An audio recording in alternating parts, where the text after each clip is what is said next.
Wala mi nag-expect nga inatukad ako ang tubig kay hinay lang man ang ulan.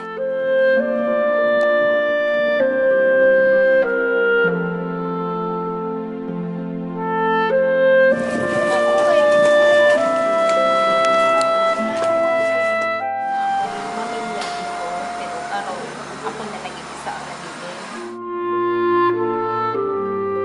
Ang katong mga truso, mga dagko, muy nahimo na kong hagdanan. So naana gid siya ma. Kusog naman yung current, wala na siya niagi sa dalan. Dili na sa ni street sa among lugar.